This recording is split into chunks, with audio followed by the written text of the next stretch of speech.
All right, we are here with Coach Chris Burgess. Thank you for being here and taking this time to talk. No, of course. Thanks for having me. Excited to do it. I was trying to think of who in the world I could bring on here that would better resemble, or at least has been there for high school kids, parents, coaches, all of that. And so thank you for being here. And we were talking offline of, as a coach, I see it's my responsibility to push the day when basketball is no longer in your life, organized basketball, as far out as possible for our athletes. And so I think that you bring really good perspective around this and how to approach it.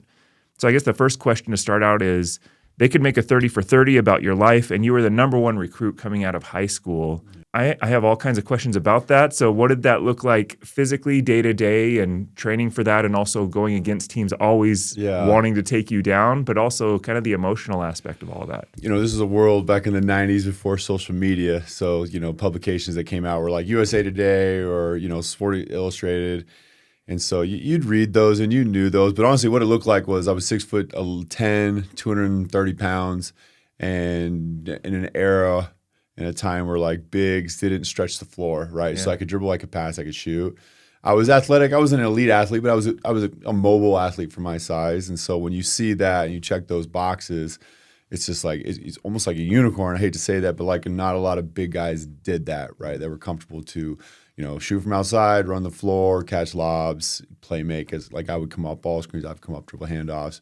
So no one really did that back then. So that's kind of what it looked like from just a physicality standpoint. I'm sure there were other bigs that could do that. They just were not allowed. And I will give my high school coach and my AAU coach like so much love because they allowed me to play to my strengths, right? And they weren't very conventional in terms of no, stay down there for, you know, 32 minutes a game, right? And so that's kind of what it looked like.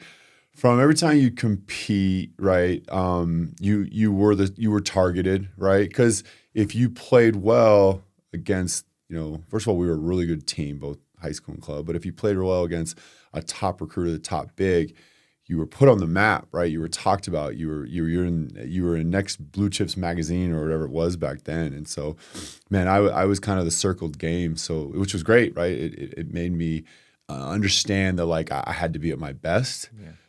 Had to play my best, but also, still be me as best I could, and not worry about, you know, everyone trying to really go at me. But I got everyone's best shot, right? And then I would have teammates, right, that at times, you know, there was definitely some jealousy here and there, and things you couldn't control. But for the most part, the physicality, that's kind of what it looked like every day. I was trying to get it, and then emotionally, it was sometimes really, really hard mentally. It was just really hard sometimes to live up to that every single day, especially in high school.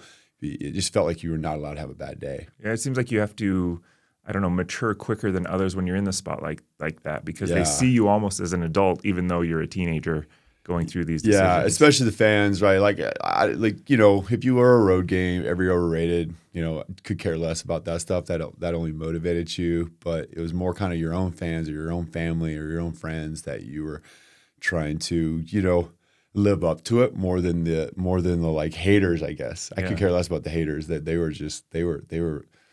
more fun to shut up. It was just you're trying to live up to something every single day to your side, right? Yeah. Your side, which was harder than living up to the kind of what the haters would do. When you're in a position like that where you're kind of in the spotlight, how hard is it to make genuine friends versus people that are just trying to kind of hitch their wagon onto you, if that makes sense? I had a good core of friends that, you know, I grew up with that were friends before I was even like a really good basketball player in high school. It was more we were childhood friends. Those became my core friends all the time. And they were always like either your teammates of some sort, whether you're basketball teammates, your baseball teammates, right? Your high school teammates. So that was pretty easy. I never had to think about that. My parents, especially my dad, really protected me from outside people trying to, you know, come into your life, whether it was, you know, this is before a world where you could even talk to an agent in high school or college. But my parents protected me from the outside world that felt like was trying to come into my life. They did a good job of that, making sure I was communicating or talking to a meeting with the right people that would help my career, as opposed to, and protect me from the ones that were going to like derail my career, get me distracted from trying to get better and continue to be, to be on the right path to try to get a Division I scholarship, play at a great school, and hopefully make the NBA.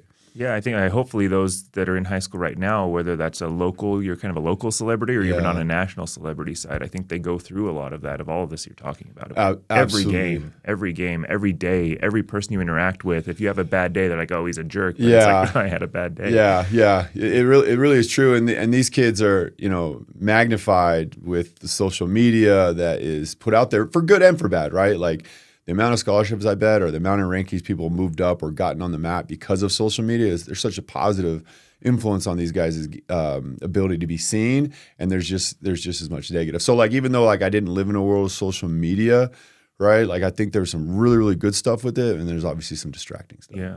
What did recruiting look like back in the day? When did it start for you? Yeah. Who's approaching you first? And how does that decision all get played out? So it kind of started for me entering my junior year. So like the summer of my junior year, so it would have been summer of 1995. And, there wasn't shoe circuit, Nike, teams or Adidas teams. And, it was camps. So it was like the Nike All-American camp, the ABCD or / Adidas All-American camp. And so it was just like, 1 week, you'd fly out there, and Nike would bring in the top, 100 kids or 120 kids from, all classes, mostly rising seniors and some juniors and maybe a very few sophomores.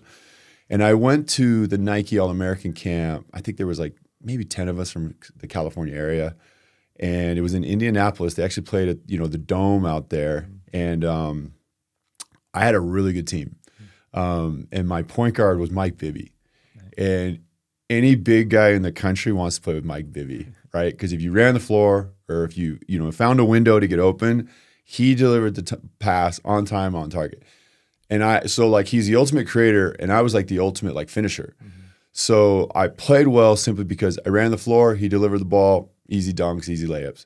And then I would pick pop, or I would space pop, or I would trail. I would trail until kind of a transition or secondary three, and I shot the ball well. So that was when it really, really started, and because I made shots, we played well, and our team won. So we were always on the main court, and I went toe to toe with other rising seniors a year older than me. They were top 10 in the country, top 15 in the country, and I went toe to toe with them. And so that was when it first started, and it really blew up, right? And because I had the local schools kind of talk to me or come to my games, like UCLA or Big West teams, some Pac-8 teams back then. There was Pac-10 teams back then. But after that camp, it really blew up, and I started being seen by kind of some blue bloods. So like Rick Majerus at Kentucky, Coach K at Duke, Dean Smith, right, at North Carolina, and then all of a sudden, boom, I think I'm projected, top 15 in the country for the class of 1987. So that was when it first started, and it was all because of the Nike camp, and that's when all the scouting services, and there wasn't a ton back then, were coming to every the rest of my summer. So whoever I played with in the summer, AAU, which was a team called SoCal Hoops, or SoCal All-Stars, and then my high school team, which I went to Woodbridge High School my final 3 years, and so they were everywhere. And so when I was playing with those teams, I've been playing with them forever, right? I never really so I was very comfortable. We had good chemistry, and so that was where I really excelled. Then they got to see me play more with the ball, right? More, defensively. I wasn't just some all-star showcase. And so I looked even better in terms of just he knows how to play. He knows what he does. He's mobile. He's big. And so that's when it all started. And it came flooding in an era where, again, there was there was 3 or 4 you wanted to be seen by. One of them for sure, USA, Sporting News, Sports Illustrated, and Slam magazine was huge back then. Yeah, that's so cool. And what did that approach look like from these colleges? Is that going through your parents? Is that through your coach, directly to you? How did that work? My high school coach and my parents. So my high school coach, Adam Keefe played there, former Utah Jazz. Yeah. And so my high school coach kind of went through the process with Adam. And so my family and I felt really, really comfortable, letting me focus on, because I had this is when you had to do really well in the SAT and academically, and this is when standardized testing was big to get into Division I, and so my parents were very big on hey, let coach handle all the calls and filter out what he needs to do and talk to them, and then you just play, especially my junior year, right? And so everything went through. My dad kind of fielded some calls, but really my high school coach really took care of me. You mentioned playing with Mike Bibby and then the team that you would play with, and I'm sure you experience this now with these kids coming up. How much does who you play with affect how well you're able to perform in big moments versus just your own personal skill set? Honestly, it just kind of depends the player you are, right? Like for me back then as like a 16-year-old, high school kid, I depended a lot, right? I depended a lot on who I played with and the style of play. It's just the truth, right? Like if I don't have a pass first, cerebral, high IQ point guard on my team, I'm not quite sure. I'm probably still, recruited simply because of my size and my ability, but I'm not quite sure I blow up the way I did simply because Mike made everybody better. And then once you got him assists, like he would make you became one of his guys, right? And so where I think that some players, like I think you put AJ DeBonsa anywhere on the court as a 14-year-old, 15-year-old, 16-year-old, he's going to shine because like he doesn't need anybody. Like all he needs is space, a couple shooters, and the ball in his hands. Like he'll make himself look like a top 2 player everywhere he goes. I don't think that's true for mainly big guys, right? Like they need creators. They need creators to help them receive the ball, right? It's just like a tight end or a wideout. Like if you don't have a good quarterback, there's only so much you can really do. So for someone like me, I needed to create pass first guard, and so that was really, really huge for me when you're like thinking about making your decision or going into that. Now, if I'm with my high school team, and I went to a public high school, I don't think it really matters, right? Like as long as I got a team with a philosophy, a structure, and guys that all want to play together and like each other, I would have been fine. But at a camp like that, you have to have the right people around you. And I was a player that needed a guy like Mike. And it's a whole other universe what I came up playing in, but it was that concept for me too. If I was raised to play a certain way, and if I got into a group that didn't play that way, I didn't really know what to do. And I'm not huge, right? So I didn't have an opportunity to. Yeah. But being like a ball dominant, ball hog, get my own in an environment was tough. And so for kids that are trying to impress you at BYU or anywhere else, if they're used to a system and they go to a camp like this where they don't have a Mike Bibby or they don't have a team that's the same way and everybody's trying to get their own, what advice do you have for that person? My advice is to honestly make the right play. And I know that sounds super simple, right? But it's like, if you're open, shoot it, right? When you drive it, help comes, play off 2 feet, get off of it. When the ball goes up, crash, right? If you're one of the guys, obviously, we understand like when we're watching, like we're looking for guys to create extra possessions. And the one way you do that is offensive rebound. The other way you do that is steals, right? So there are times there's philosophers like, oh, he's supposed to get back, right? Like the shot goes up, get back. But again, it's like, don't do anything. Stay away from the things that like, you're not great at. Yeah. Be a great teammate. Point at your teammate when he makes a good pass, right? Stand up and clap for your teammates. Like we watch how much they like interact with their teammates. We can see we can see the kind of teammate you are and the way your teammates feel about you. So that's big. But the biggest thing is like make the right play. And we look like I'm watching IQ all the time.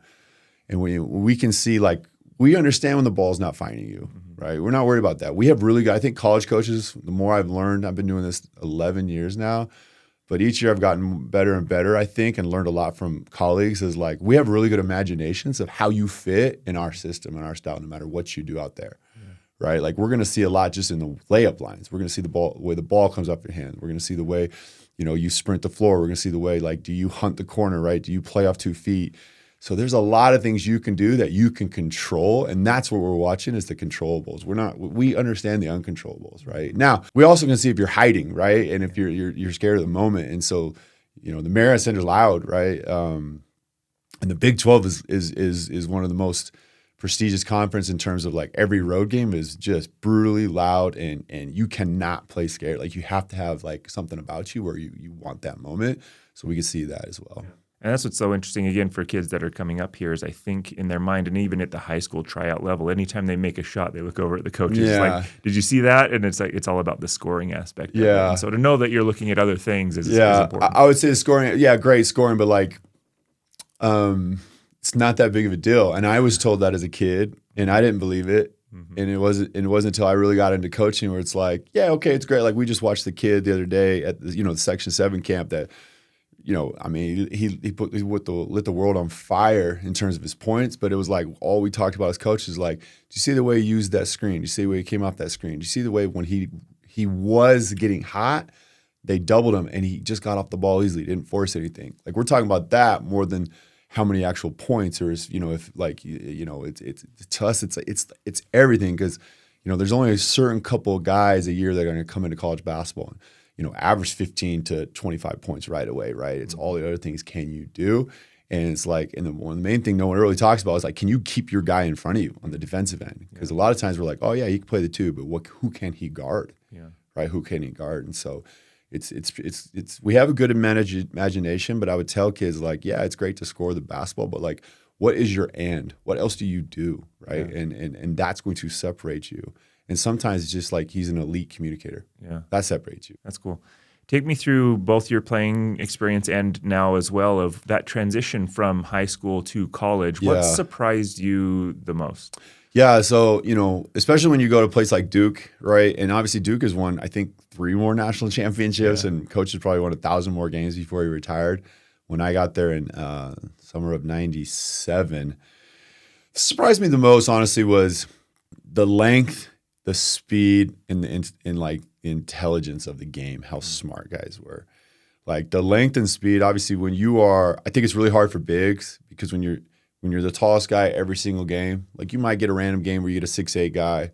You might get a random game where there's a 6'10" guy, right? But like every single day in practice and every game you go against, everyone's bigger, stronger, faster than you. It's just the truth, right? And they're older usually. Because you can kind of get away with stuff against lesser guys that you can't get away with. You can let a guy beat you off the dribble, and you can catch him with a step and block him, block him off the backboard or something like that, or at least deflect a shot or contest a shot, and you can get away with a lot. Like you can make a tough move and just throw it up there and go get it and put it back in, right? You can. I hate to say take plays off, but like there's times where it's like you can jog back. You can't do that in college, man. Like you can't. And so and I couldn't do that in practice from day one. We were playing open gym or practices. It was just the speed, the athleticism, the length. Mm-hmm. Like being able to get your shot off was so much harder because they close out so much faster, right? Because they're length and they're athletic. I thought if I can tell every high school guy to go watch a college practice and to lock in on one thing is how loud the gym is, right? And yeah, the coaches will talk and they're coaching, but it is so loud in a college gym. And we tell our college kids all the time, you need to go watch a jazz workout because it's even louder. Yeah. Pros are even louder. And so just how much people talked, right? Like how loud they and Coach K is a military guy, right? He's a West Point guy, and his whole thing was like echoing commands, elite communication, and leadership. And so I went in there. My senior was Steve Wojciechowski, who's now with the Jazz, as an assistant coach. And that guy talked out every single action to the point where I'm like, man, why are you talking so much? Like just get but I didn't understand as an 18-year-old kid like how important that was. And so it's like coach would be like, at some point you're going to talk. You should start now. But like that's a reason you will not play is if you won't talk to your guys, right? And so whether it's talking out screens, whether it's talking out actions, whether it's talking out just like you're the low man, right? Yeah. Talk being the low man. Let the guy in front of you know you're low. When you're the first pass, call ball, right? And so it was all those things that like were so new to me. That was really, really new. And then just the physicality, right? The physicality, you got hit every single day. Like I know it sounds super, but like every single rebound that went up, you're getting hit, right? It takes its toll on you, right? And then just the commitment to how hard it is to be really, really good, which is you can't show up from practice to 1 to 3.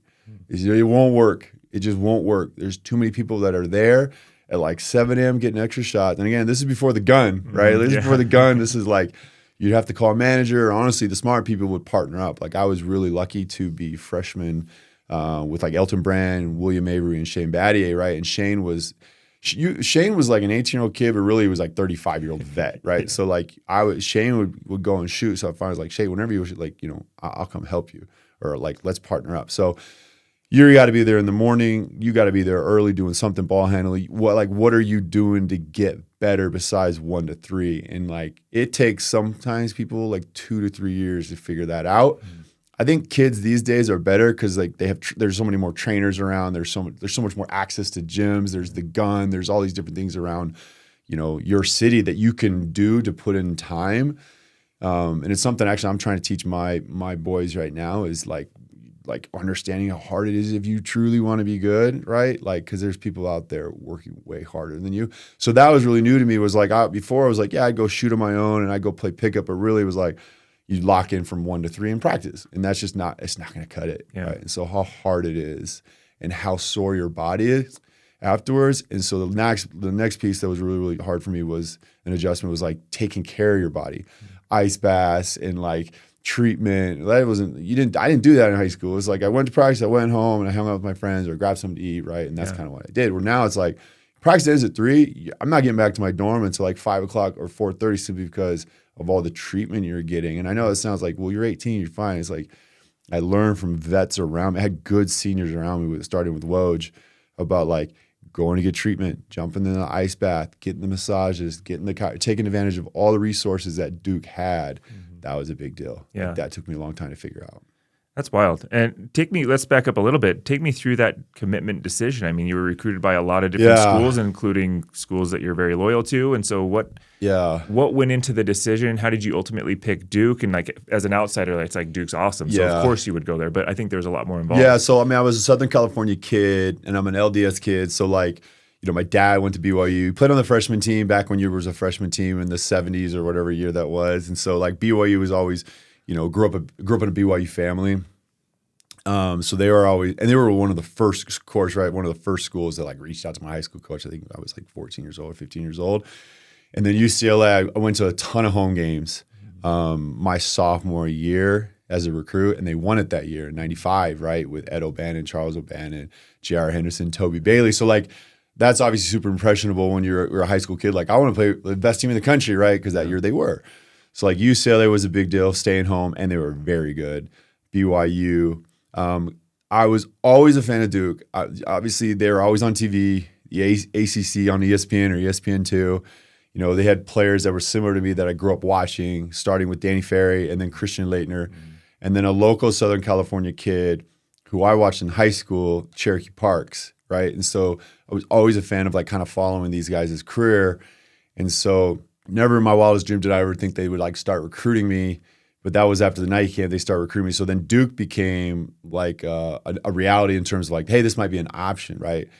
So those kind of, and then Kansas with Roy Williams. So those were kind of my 5 schools. And then when I cut things down to like go on official visits, I loved Roy Williams. And the one thing that always made a ton of sense to me that I actually use to this day is he's like, hey, the best thing you can tell me is yes. The second best thing you can tell me is no. So like I don't know, for whatever reason that really resonated with me and made it easier to kind of call him and be like, Coach, like I just don't want to waste your time. Like I love everything about you, Kansas. I just don't see myself going to Lawrence simply because I'm either going to stay home, go play at BYU, or I'm going to go to kind of my dream school, which was Duke. North Carolina got eliminated. They kind of eliminated me because they had signed Brennan Haywood. Okay. And so it's kind of like, even though I felt like I'm not Brennan, that guy's a banger, shot blocking, like true 5-man. So in my mind. But in their eyes, they're like, we're just taking one big. So Coach Smith had reached out to my high school coach and let them know, like, hey, we're kind of moving on. We got a commitment from a local kid, Brendan Haywood. And Brendan and I played against each other at the night camp. So I was like, oh, that's actually a really good pickup. I mean, obviously it was like a 10-year NBA plus vet. Anyway, so it kind of came down to those 3 schools. What happened with UCLA was if you Google it, right during my like visit time and being recruited, so the fall of 96, Jim Herrick gets fired. There's stuff going on with Baron Davis and like driving around a car owned by, you know, Jim Herrick's son. And there was all this like scandal stuff. And my dad, especially my high school coach, was like, not that I was doing anything wrong, but like, hey, you need to kind of just stay away from that stuff and let it kind of settle. Right. So then Steve Lavin gets the job and all these different things. He's like, hey, just give it a little bit. Like it's all going to die down. And in my mind, I'm like, man, I'm trying to get this decision done. Yeah. So really so I canceled my visit there simply because I was just trying to stay away from the kind of this weird NCAA investigation that had nothing to do with me. It was just more with UCLA. Yeah. So I went on my visit to BYU and had a blast. Mike Vrains took care of me. He showed, like, it was a great visit. We went to a football game. I couldn't even tell you who we played. Man, I met like the prophet of the Mormon faith. Like it was a lot of really, really cool stuff that was like, man, I can really see myself playing here.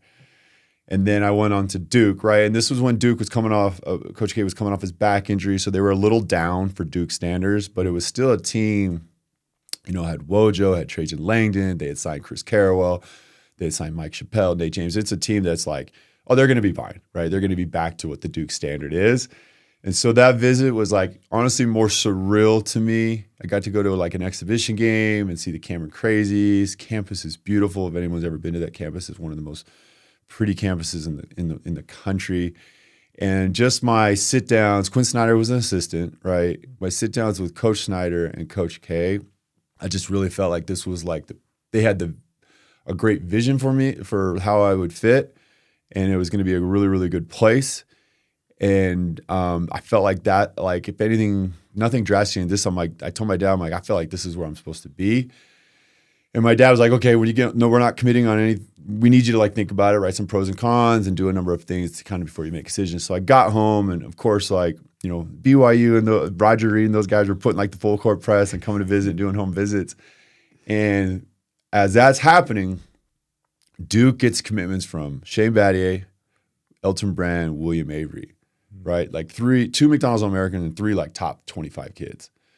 And BYU was not getting any commitments from like the local guys, right? Like Britton Johnson commits to Utah.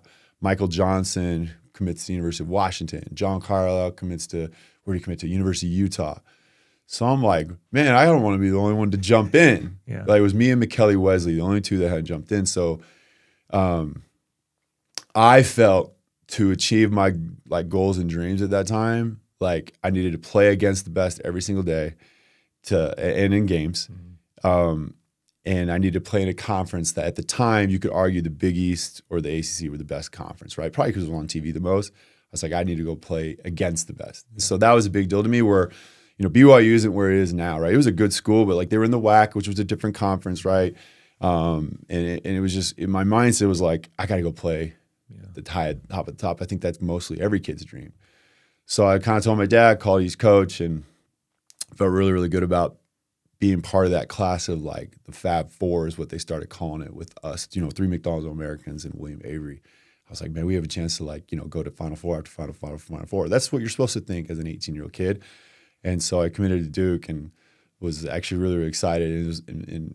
It was a great spot, man. I loved every second of it. And so it was obviously hard to call. It was hard to call all coaches. Forget about BYU. It was hard to call UCLA. It was hard to call Kansas. It was hard to call. Coach Pitino had called and let him know as well. But like I could tell him like you're going to be in the NBA soon, like because that was like the rumor. And then end of that season, he actually took the Celtics job. So I was right. Yeah. So that's kind of how it went down. What is the pitch from the staff and the coaches at the time to you? Again, you're a teenage kid, and Mike Krzyzewski is in the same room as you. What is their pitch to try to lure you in? Yeah. So, what they did is like they were talking to us 4 guys, right? Will, Shane, Elt, myself, and they were showing that like 92 team roster. Mm-hmm. And they were like, Will, you're Bobby, right? Me, you're Christian. Mm-hmm. Elton, I can't remember the true 5-man was, but played alongside Christian, but like, you're him. Like, I see this team to do what that team did. That was one pitch. I mean, come on, man. Like, during 90, 91, 92, like, when they went 2 or 3 national championship games, like, that was a squad, man. So it's like, that was really like impressionable to me. The other thing was like how they were going to use you, how you're going to play. They were showing film and cutting up film of Leitner and Danny and how they used them. And I was like, oh, that's me, right? I'm not going to just go block to block and just catch the ball on the post, blah, blah, blah, and just like try to, bang against another 7-1 guy in the ACC for 40 minutes a game. And then they were like, hey, that's why we're bringing Elton. Yeah. He's the 5. Yeah. Right. And this is an era where you played 2 bigs too, like you could cross screen and all those different things.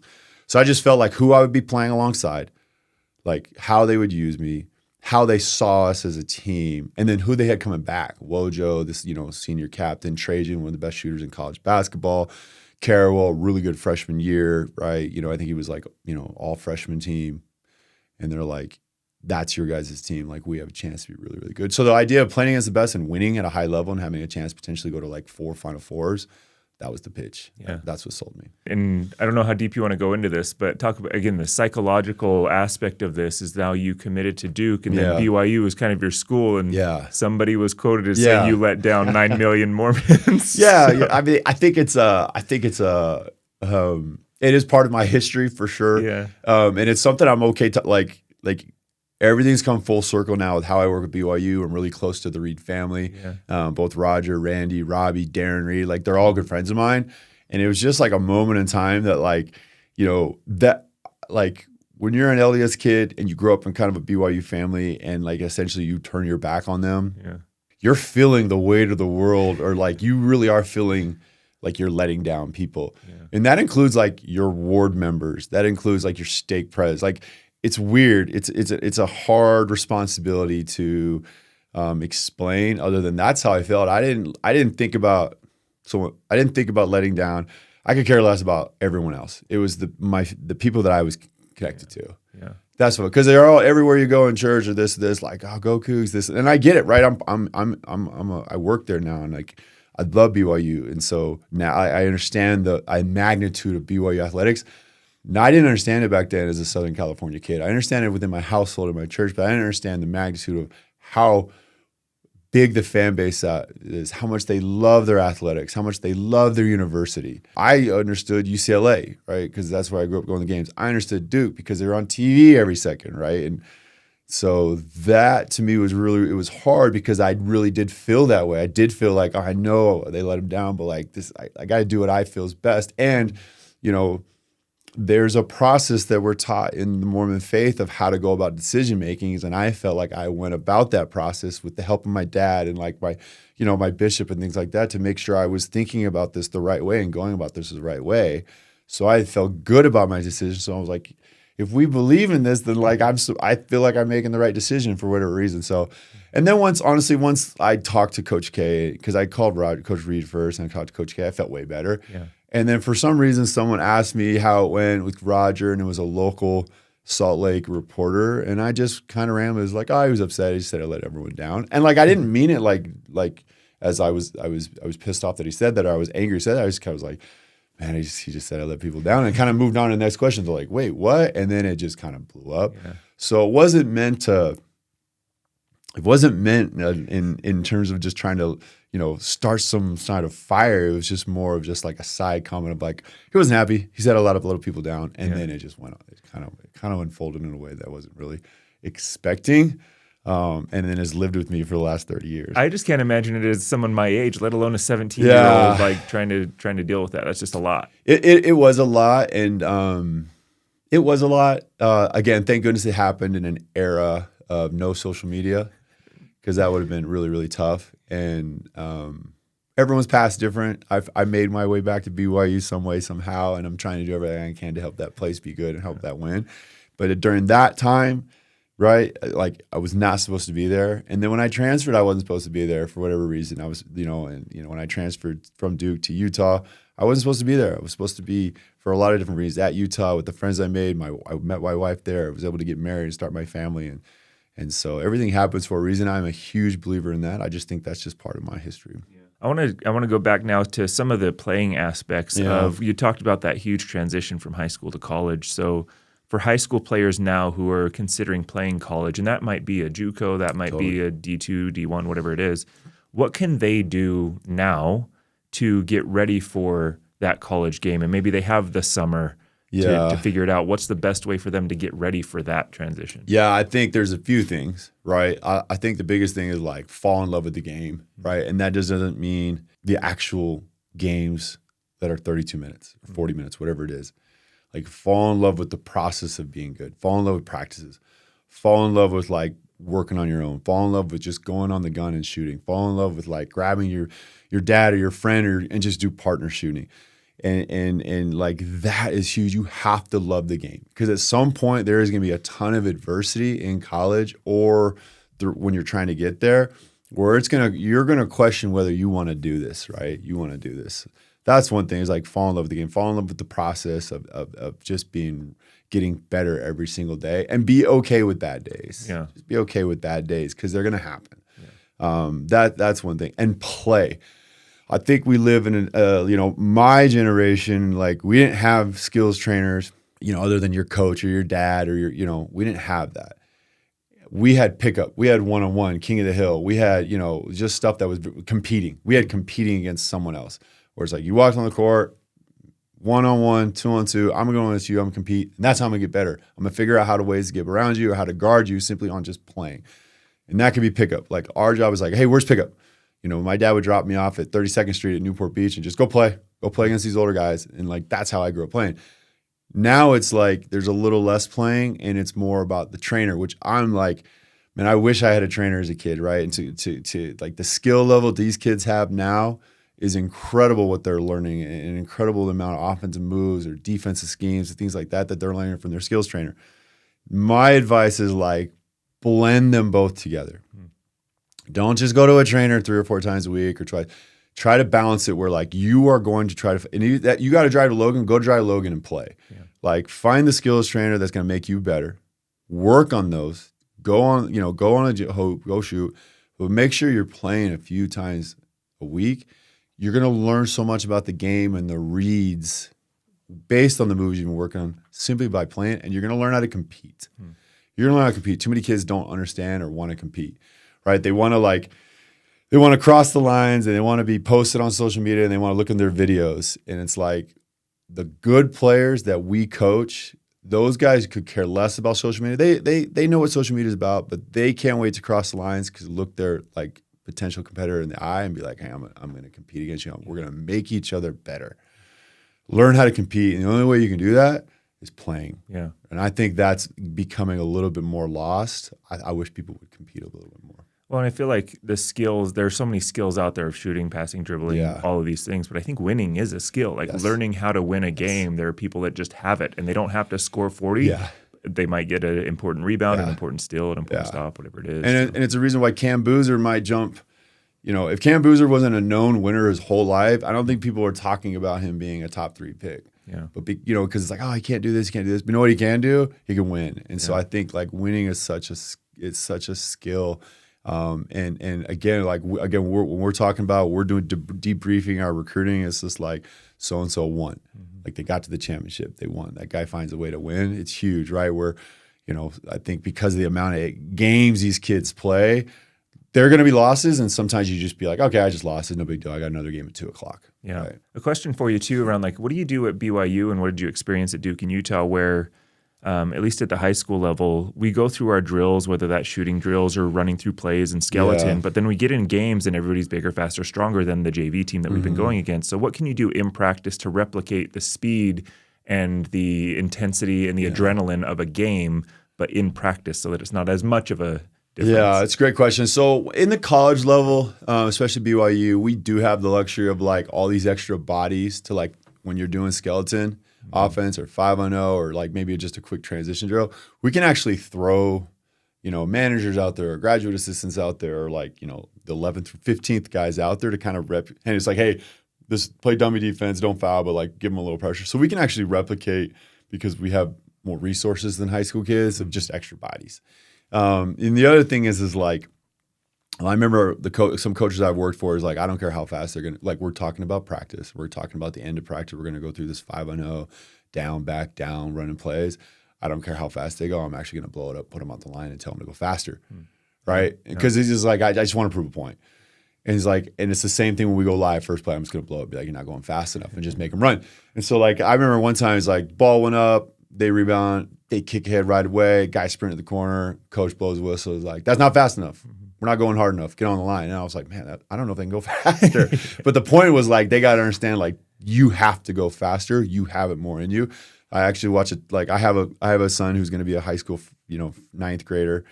And I'm trying to get him to understand like, he's a wing. I'm like, you got to sprint. It's a race to the corner. When that ball goes up, you don't get the rebound. It's a sprint to the corner. You're not getting there fast enough. Watch Klay Thompson in his prime. Watch OG in the NBA playoffs. That dude sprint to the corner faster anyway. So just this idea of like we're just trying to blow it up just so they can understand the speed of the game. And then sometimes high school people are limited in terms of trying to like replicate the length, the athleticism. But you have to coach everything, right? If they go in there during skeleton and just shoot a lazy layup or they miss it, like you got to hold them accountable because I do feel like what we allow, we're teaching. So if we allow them to just kind of take a play off, or if we allow them to not miss a layup, but like shoot a lazy layup or not shoot a game like or not play off 2 feet or jump in the air and throw some crazy pass, then we're teaching it. And so just, you don't want to blow up practice too much because these kids have a shorter attention span, but there are some times where it's like maybe the assistant coach grabs him and coaches that part. Hey, man, in the game, that ain't going to work. Here's why. So that the rest of the guys are still going up and down and you don't stop practice. And I think that's what assistants can really, really help if it's not their drill. Yeah. Right?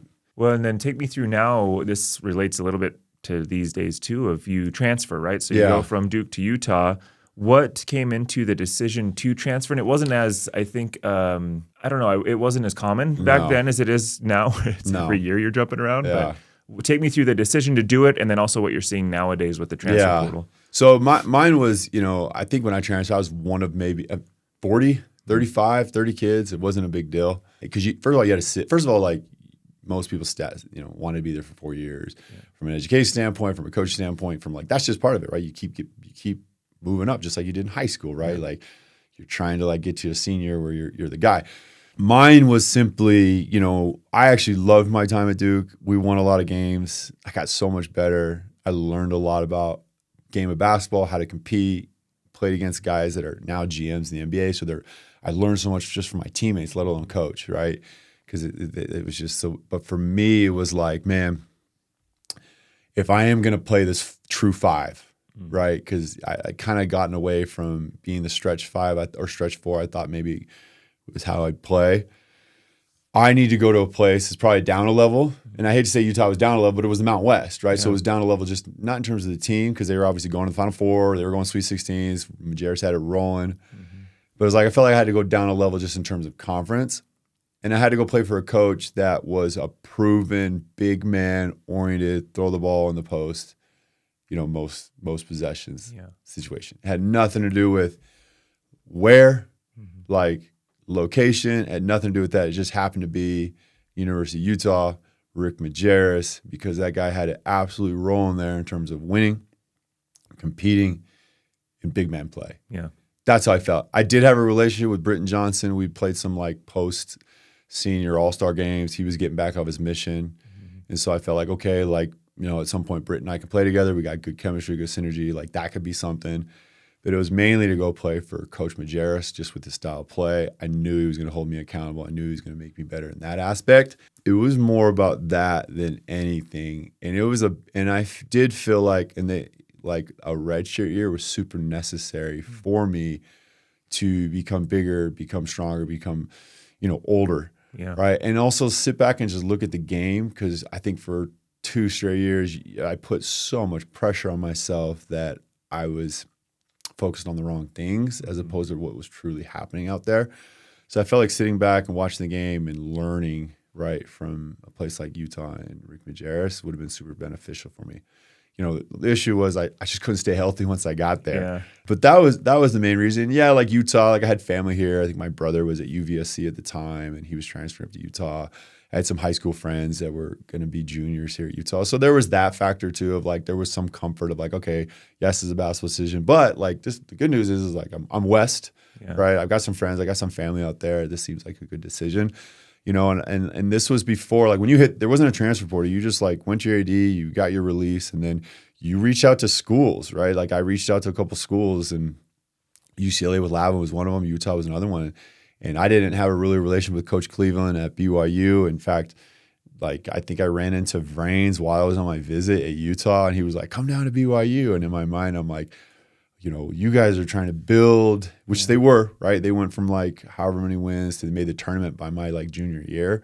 And in my mind, I'm like, Mike, I don't know if I can take these next 2 years to be part of like a building program. Like I feel like I'm trying to fix my own career. Is probably, I need to go a place that's like more established and can do that with the for sure thing, where Cleve was kind of getting started, and obviously he had a great run with them. But that was more that mindset as opposed to like the BYU Utah. It had everything to do with like, he's a proven big man coach, has won a lot of games. That's where I feel my career at this point in time needs, right? And that was pretty simple. It's crazy to me as like I think through it again, not being in your position, but as I try to put myself in your position of, especially in that time, to make that decision, it almost feels like a breakup or a divorce, or like there's a lot emotionally to like even all of the people who, hey, I'm playing at Duke and that's awesome. Yeah. To be like, okay, I'm going to come now and change to a different school. Where again, now I think it's less that. I'm sure there's aspects of that, but the loyalty and moving, that had to be tough. That had to be really like tough. Hard it was really to tough. Just because I had loved my time there, and like I remember, Elton had entered the draft. William and Avery had hit the draft, but Shane was coming back. And I remember Shane being super bummed, like, because we were really close. And telling him was probably harder than like actually telling coach and telling, like talking to the AD and then some of the friends you had made there. Again, because no one really did it. And it's like, wait a minute, you're leaving Duke? Are you sure? And they ended up winning it 2 years later, right? And so, but that was really, like you said, that was really hard. Where I think now it's like, we have transfers all the time that leave our place, and we bring in transfers all the time that come to our place. And a kid transfers, right, and they enter the portal, and they're in our gym the next day working out with the strength coach, working out with one of the assistants, getting shots up on our gun in our practice facility, and I'm just like, man, times have changed. Like where I had to like go to rally and like, to find a gym to go work out and go to a weight room maybe at 5 a.m. when no one was in there, just to like, because it was more of just like you just said, it was a breakup. I didn't want to see them, or they didn't want to see me, or or the fear of being kicked out. So it's different, and part of coaching is adapting, and so I've adapted to it. But now kids leave for all kinds of good reasons, dumb reasons, solid reasons, all the time. Yeah. And when I first got into this, I used to hold grudges when I was at Utah Valley and people would leave. Now it's like, I go down there right away, dap them up, let me know I can help. Who do you want me to call? Right? Who can we talk to? Here's why you shouldn't leave, but I'll support you, love you. It's not like that back in the day, but it is like that. And now there's money involved, right? Yeah. There's an opportunity to take advantage of your college career and be compensated in ways that you might never be compensated, right? And take care of your family. And so there's mental health involved, right? We didn't talk about that. No one knew what that was. When I was transferring early, 20-something years ago, like there's mental health involved. Sometimes like it's legit. They need to go to a different place that's closer to home. The weather's better. Play with a teammate they're comfortable with, whatever it is, right? There's mental health involved. The thing that always surprised me still is like, wait, you're playing really, really well. Why are you going like this? Like this is a great spot for you. What are you doing? And so that part I always have issues. I have confusion about, right? I would have never left if I was just starting big at Duke and I'm averaging whatever and I'm projected to be, a lottery pick. It's just like, why would you ever leave? But like, that's what kids do now. And that's okay, right? Like, of course I would love for the NCAA to come with some guidelines and have a, one-time transfer rule where you can play and then you got to sit just because it helps out. First of all, it'll help them out, right? Play through a little adversity. But it also would help out like the fan base in terms of like, dude, the connections you can make if you just stick it out one more year, because basketball is going to stop at some point, and especially at a place like BYU or Duke or all these schools, right? That like you're going to make a connection, and that you potentially can't get everywhere. And the other thing is like you have home, right? Like you have a home, right? Like if you're going to 4 schools in 4 years, like when you're done playing, where's home, right? Where what are you going to call? And so I don't think they really care. Well, and continuity seems so hard too. If we had talked about in the past, like who you play with, and if they're guys you've played with for a long time, and again, growing up playing for me at least a certain way with certain people, and then you go to a different group, like you're hopping around. And then I always wonder about like the education side of it. If you're bouncing around 5 times in 5 years, are they getting degrees for when basketball is over? Yeah. I don't know. It's a lot. Usually no. Usually no. And I think admissions are being a little bit more lenient. Usually, I remember like when I was at BYU in 2020, we were trying to take a kid that basically come for 1 year and be like, the school was like, no, like he's not going to walk away with a BYU diploma that for 9 credits, like no way. And so they don't.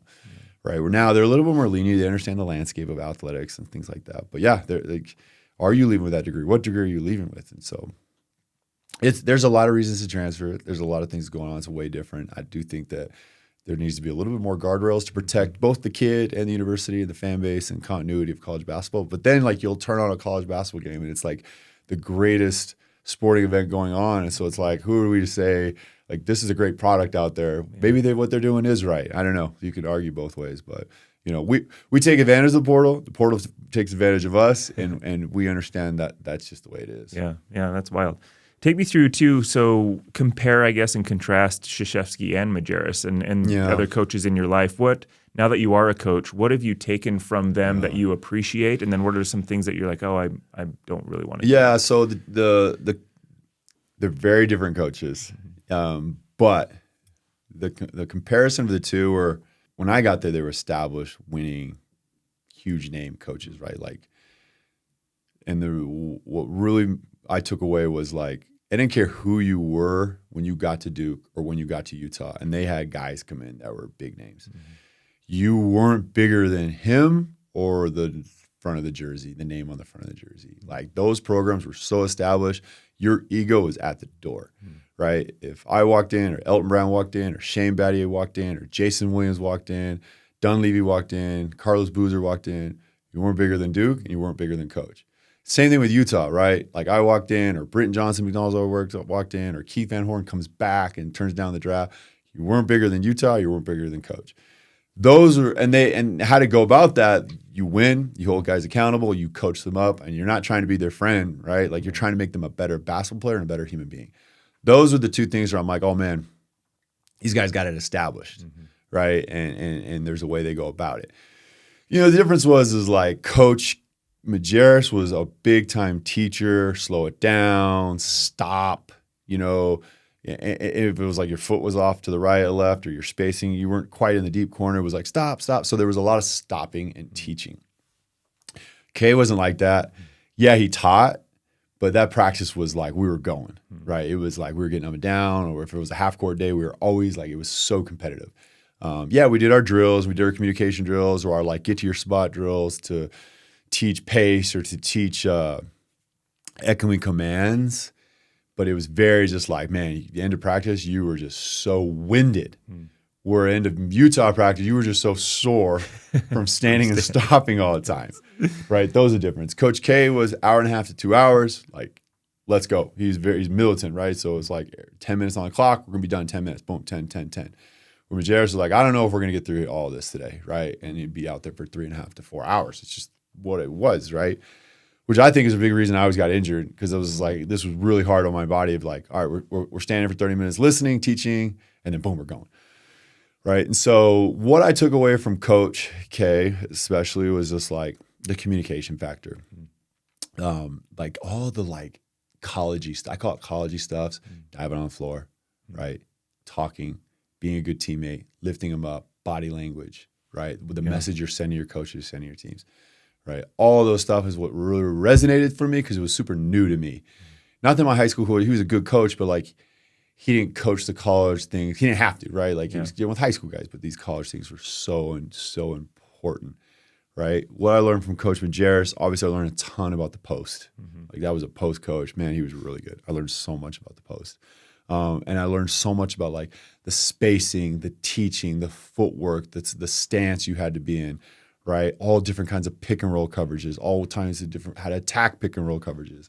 Because again, we spent 3 hours, and I would say 2.5 hours was simply like a coaching clinic, right? Yeah. Where, you know, the only coaching clinic we ever did at Duke was maybe when there was a 2-day coaching event, they'd bring in the local high school kids, right? But it was more of like, it's a competitive clinic, right? Because you're going against, I mean, I'm looking across, your roster would have like 8 guys all going to get drafted that all got drafted in like a 2 or 3 year span, all playing. I mean, Corey Maggette was like our 8th, 9th guy. The dude was a 14th or 13th pick in the draft.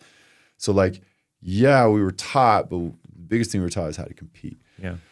And so like that's what I like, those are things I learned. I had a really good high school coach, and what I learned from my high school coach was like, don't pigeonhole a guy. Like, whatever he's best at, use that, right? Like, yeah, I'll get better in these areas, but like, you know, like, I love the fact that, like, all right, I don't care if you're 6'10", 6'11", like, you're bringing the ball up just because, like, I want the ball in your hands. You're a guy that can get us into our actions, especially when you have a 5-man guarding that's sitting back at the 3-point line, right? When you're open, shoot that basketball. Like, that's a better shot than us trying to get side to side and, you know, end up taking a tough, you know, contested long 2 or something like that. So that's what I learned from my coach. But I've been super lucky. I played some really good overseas coaches. Some were in the national team, and David Black coached in the NBA with the Cavs, and I got to play for him. So I've learned a lot. The European, I thought, was where I learned probably a ton of basketball, just in terms of spacing, making the right play, and honestly, like, who cares who's leading scorer, right? Yeah. Like I remember being like, you're a big who can shoot threes, right? Like, yeah, shoot the threes. But then what I learned in Europe, right, was because I didn't really, when I first got over there, like, I didn't shoot threes in college. Like, I shot a ton in high school. I didn't shoot threes in college. That wasn't my job. When I got to Europe, my coach was just like, can you shoot threes? I'm like, yeah, I think I can make it. I haven't done it in a while. And so it took me a couple seasons to start, you know, feeling comfortable shooting the 3-point line. But I had played for a coach before I started really letting it fly from 3, being like, I don't care if you can shoot threes. Can you generate threes? right? Can you generate threes out of the pocket, playing pick and roll, pocket, they double, boom, kick it out. Out of the post, they double, boom, kick it out. So like I learned a lot from Europe just in terms of the 3-point line of generating threes. And he's like, if you could generate threes, you could basically write your ticket in Europe. He's like, now if you can shoot and generate, like kind of like what Jokic does, or I mean, you could say Wemby does everything, but he goes like that, and you can write your own ticket. So that made a ton of sense to me in terms of generating threes. Like we haven't had a big at BYU that really, since Yoli probably, that can really knock down threes. And I remember always talking to Foose or talking to Kaba, like you have to be able to generate threes, man. Like how can we make you better to make threes, right? So I know if you want to get on the gun and shoot threes, man, do that on your own time. But we're going to work on post passing, pocket passing, offensive rebounding passing every single day. Yeah. And I'm like, I know you're taught offensive rebound, boom, go up and just bat it. No, man, we're not doing that. Now, if you have a clear lane of the hoop, dunk that thing. But if you got two guys on you, generate a three. Yeah. So we started doing that, and that was really helpful. And I learned that overseas.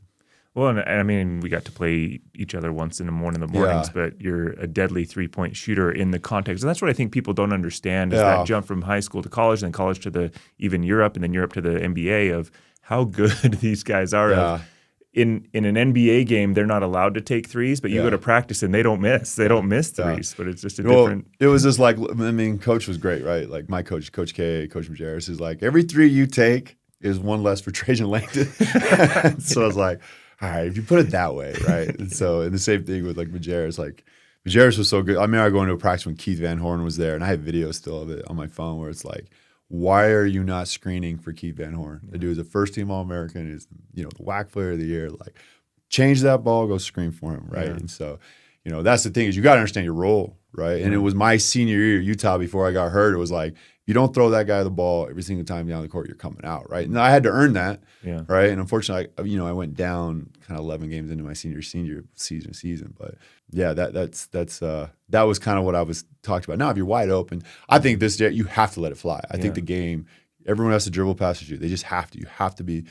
We live in an era right now where like if you can't shoot the basketball, like what are you working on? You should be able to shoot the basketball, right? Now you don't have to be Trajan Langdon or, you don't have to be Richie Saunders, but you should have some ability to be able to make 35% from three, in my opinion. Well, and you're often described as a really great player development coach, specifically with the bigs too, and a recruiter. So what does player development look like at the college level at this point? And then what is your role in that, and like what is your relationship with the players? Yeah, so I definitely work with the 4s and 5s. Yeah. I love working with the guards, the perimeters. In my mind, I think I am a guard and perimeter. Now we have phenomenal coaches that do that as well.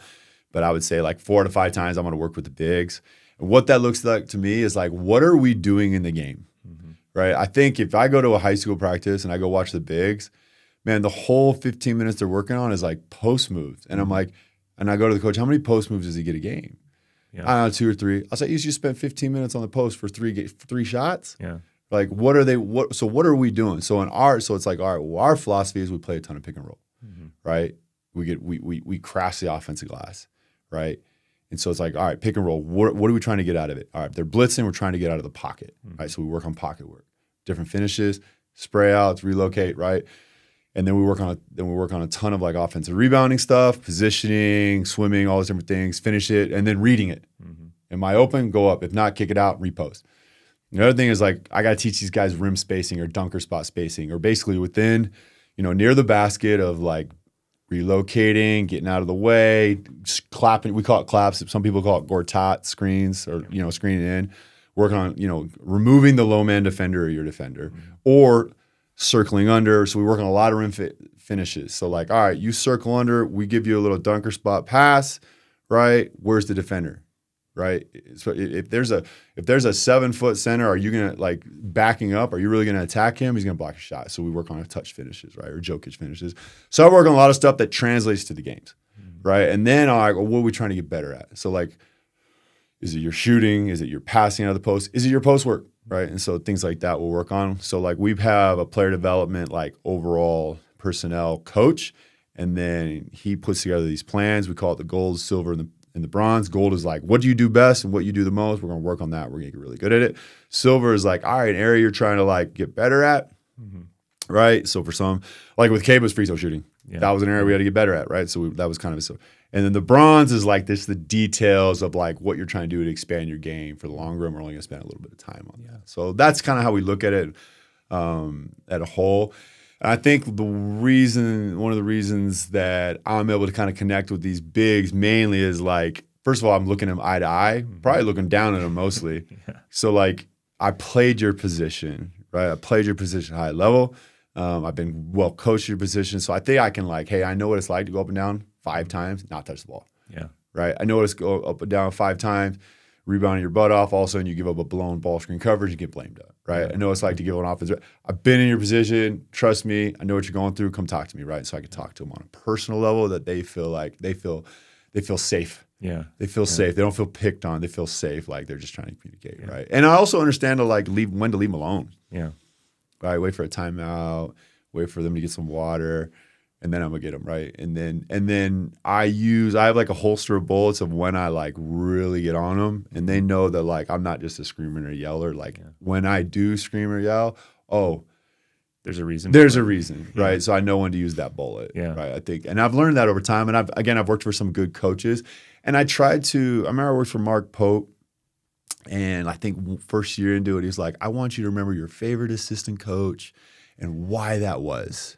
Yeah. Right. And for me, it was Coach Snyder at the time at Duke. He's just like, he's opposite kind of what you see in the NBA. Like he was just like this energy giving, like jump in the air, rah guy. He just had a great voice, but he knew when to talk to you. He knew when to call you. This was before texting. He knew when to call you. He knew when to sit down with you. Yeah. So I've always tried to draw on like my experiences, whether they're still real or not, with Coach Snyder.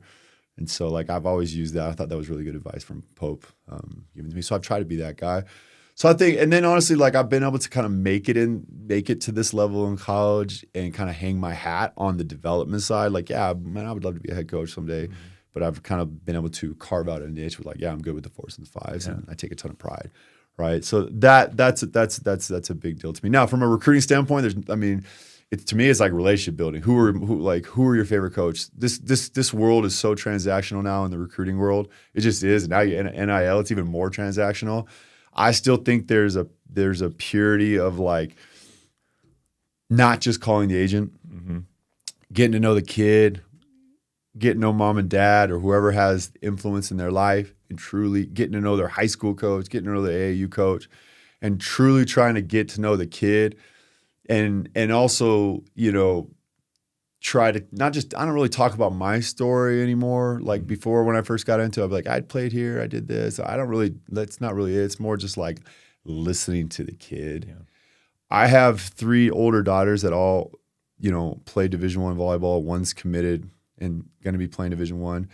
And I like pick their brain all the time of like, what did you like about this coach? What's going on? Like, talk to me about TikTok. Like, so I try to like resonate with the kids now through like a social media world with like stupid TikTok, Instagram reels, and I try to, and I've really leaned on my girls that, you know, one's a senior, one's a junior in college, and then one will be a senior in high school at Lone Peak, of like what works with your generation without telling them that. Yeah. So I've really leaned on them in terms of picking their brain, trying to find out how to connect to these kids. Cause like, I'm 47. I can't connect to the kids like I could 10 years ago. Yeah. And like playing at Duke was a big deal, right? Playing in college was a big deal. Playing in Europe was a big deal. Now it's like, yeah, okay, cool. But like I'm going to go do this TikTok dance. Yeah. All right. So I got to know those things. And like, that is super unique, man. I never thought I'd be doing that.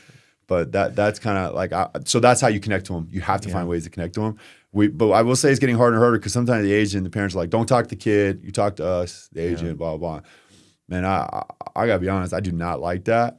Now I'm adapting to it, but I don't like that because I don't truly think 2 things. I don't think that I don't get to know the kid really well, and I don't think he gets to know us. Yeah. And I think that's super important when you're making a decision. Like, who are you playing for? Now you eventually will get to know him. Yeah. And that's one reason I love BYU is I still think that like you have BYU kids or in-state kids or local LDS or, you know, in the States LDS guys that like you can still recruit the old school way. Yeah. Yeah.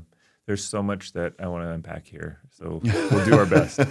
How does the BYU staff choose who you're going to go and recruit versus bringing in Coach Young versus bringing in other coaches of like, all right, you go get this guy? Because I don't think the whole coaching staff can go to everybody you're trying to recruit. So how do you all make that decision of, all right, Chris, you're responsible for this kid? Great question. So we are super fortunate with a ton of resources, and that includes a big staff.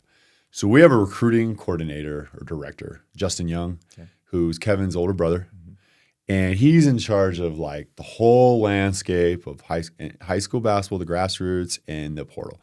And so when it comes to like recruiting a high school kid, he's got everything. He worked for a company called Hoop Scene, which is basically like On 3 or 247. That is his world. Yeah.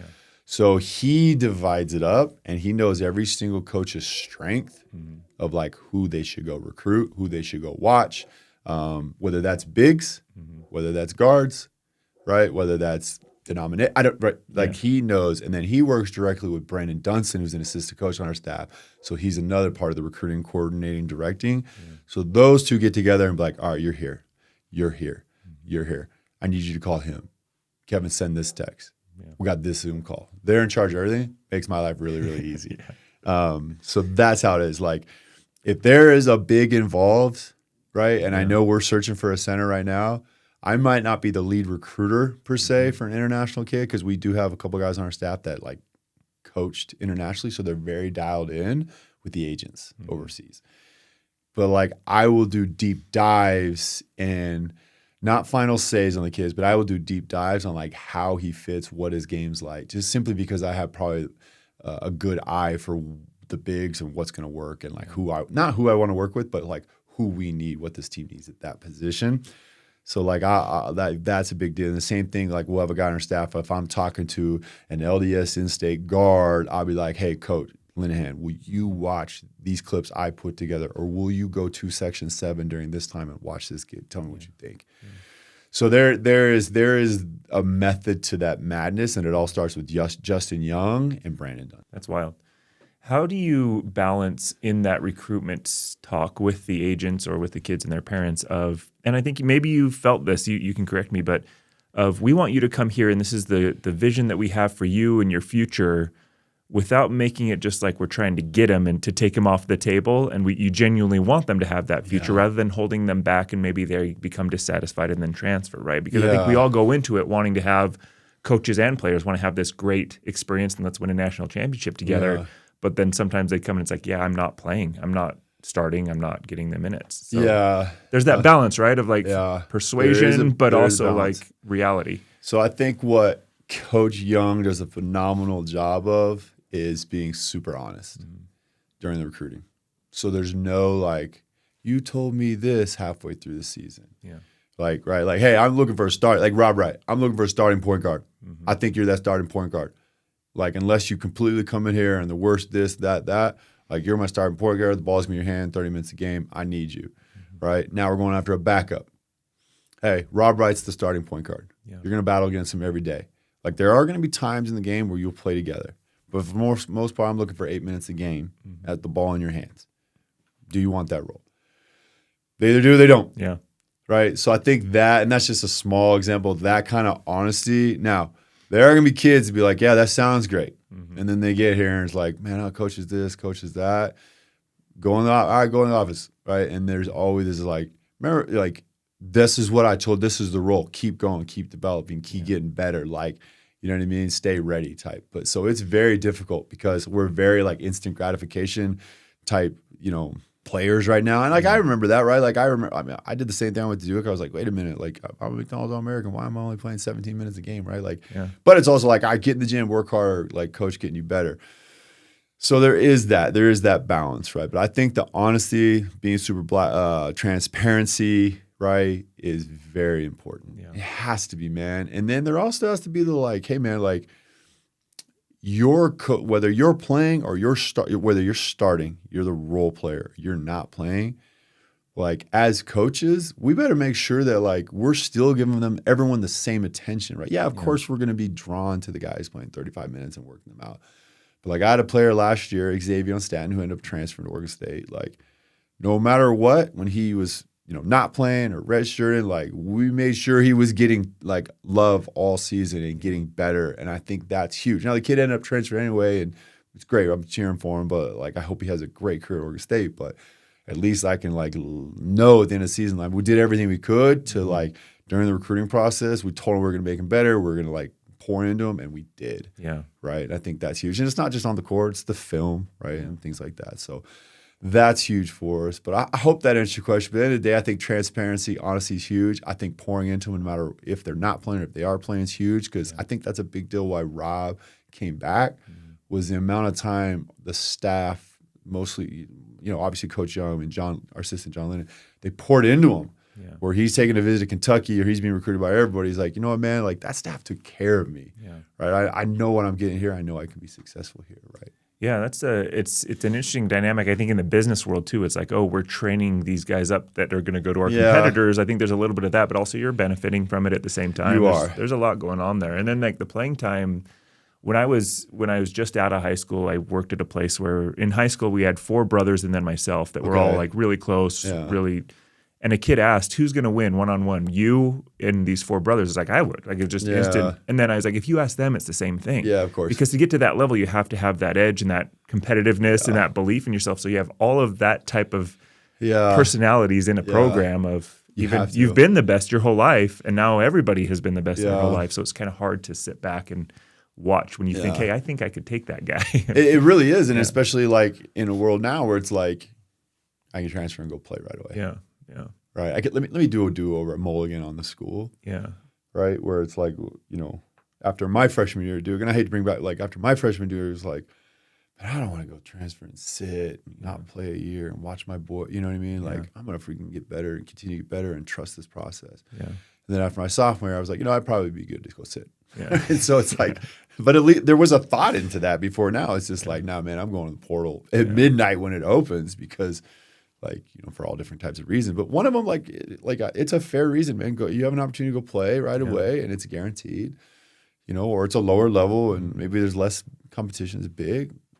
Go do it, right? Yeah. Go do it because I hope, right, when this roster is all set, like we're competitive with 10 guys because we have to be. That's what made Houston and Iowa State and Arizona so good. Is like Arizona would take out like Krivas or Koa Pete, and here comes Toby Awaka, and it's just like, man, he's actually better than the other two, right? Like that game or whatever. So, like that's what makes our league so stinking good. Is like you've got to have 10 guys, right? And so we have to do what's best for the kids for sure. But we also do what's best for our program. Yeah. And like your job, right, is our job. Like your job is to play so well that we have to play you. Like Coach Young always says, like make me play you. Yeah.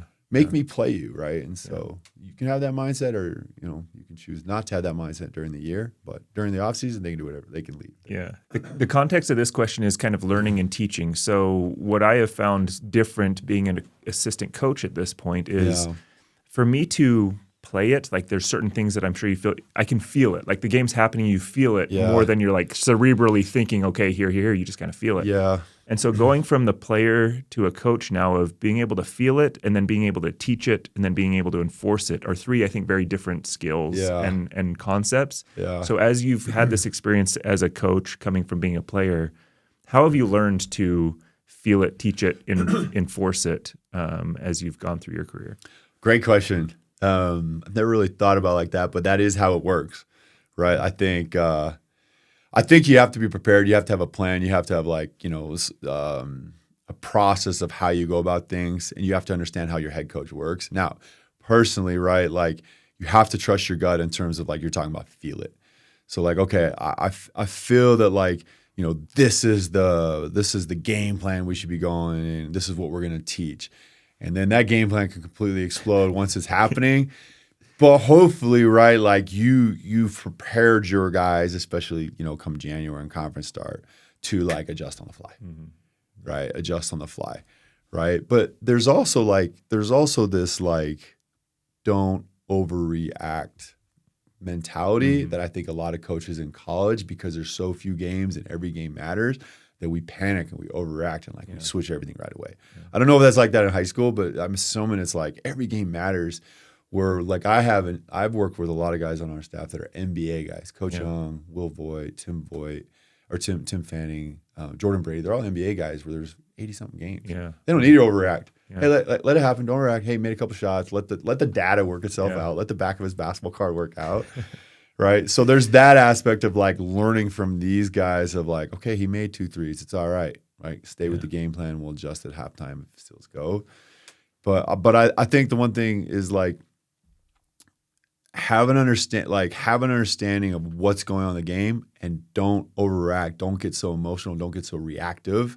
And continue to be proactive of what's actually happening out there. Because I think our brain tells us like, oh, we made a three. Man, we can't guard them. We're like, this is a terrible game plan. It's like, nah, that's not actually what's happening. That's good defense. Like, you know what I mean? We put two on the ball. They kicked it out. We closed out. It was a made contested three. That's actually what happened.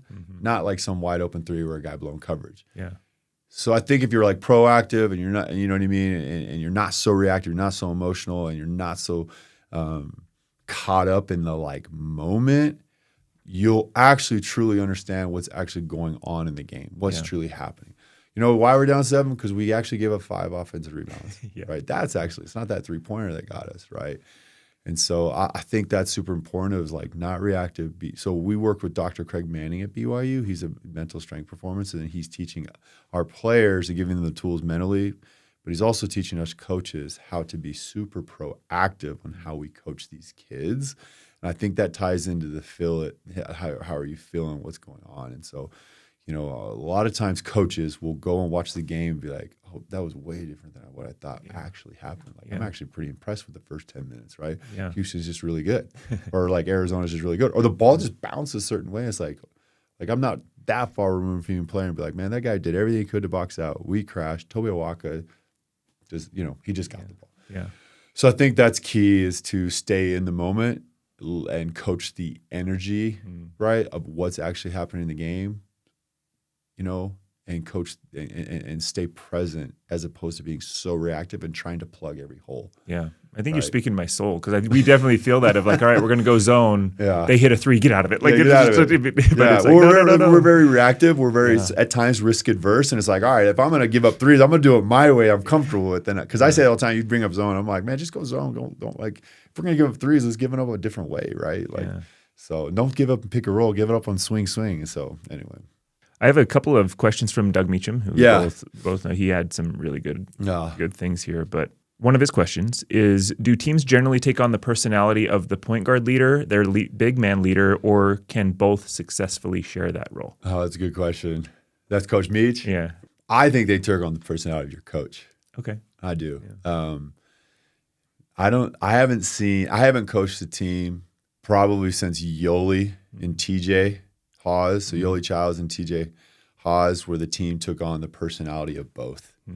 Interesting. Like I would say the last that was probably the only time. Even coaches, I coached Brandon Carlson at Utah, and Brandon was a very quiet assassin, and I don't think we were not a quiet assassinating type team. Yeah, but he was a quiet assassin.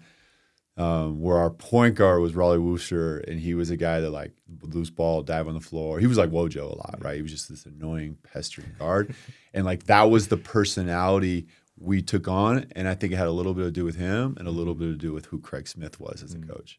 So I think you more take on the personality and the identity of what your coach is about and what he emphasizes. Okay. Now, if you can get your point guard to do what you ask and run your team and give him the basketball and say, hey, protect this for 32 or 40 minutes and give it back to me in 40 minutes, and it is a player-run team, for me, it would be I would say the point guard. The best teams I played for, and I was a big man, were because of our point guard ran the team. We took on the personality of him, right? Like Wojo is the best example. Raleigh is a really, really good example. TJ Haas is a great example. Yoli was just so, I don't know if you remember him, but he was just very, very and he communicated a lot. Yeah. He talked a lot. He loved that. But last year, I would say I don't think we took on the personality of Rob. I thought we took on more of the personality of Coach Young. Yeah. Right. Yeah. I would say that, right? I think that if you could take it on the personality of your guard, it's probably better, unless you just have this absolute,